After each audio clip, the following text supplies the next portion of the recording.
છત્તીસગઢ રાજ્યના બીજાપુર જિલ્લામાં કમાલ કા સમર કેમ્પની શરૂઆત.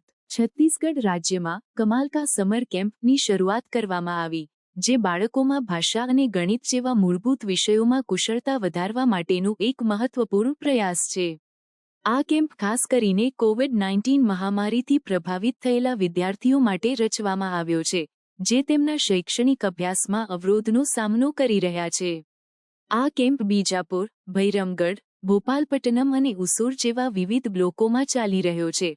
આ કાર્યક્રમમાં લગભગ 5200 બાળકો ભાગ લઈ રહ્યા છે, જે 400થી વધુ સ્થળોએ યોજાઈ રહ્યા છે.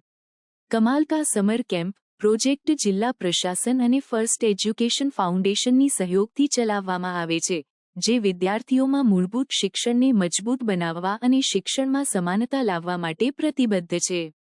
બીજાપુર જિલ્લા કલેક્ટર સંબિત મિશ્રાએ આ કેમ્પને શૈક્ષણિક સુધારાના દિશામાં એક મહત્વપૂર્ણ પગલું ગણાવ્યું છે, જે વિદ્યાર્થીઓના શૈક્ષણિક અનુભવને સુધારવા અને તેમને આત્મવિશ્વાસ અને શીખવાની ઈચ્છા પ્રેરિત કરવા માટે રચાયું છે.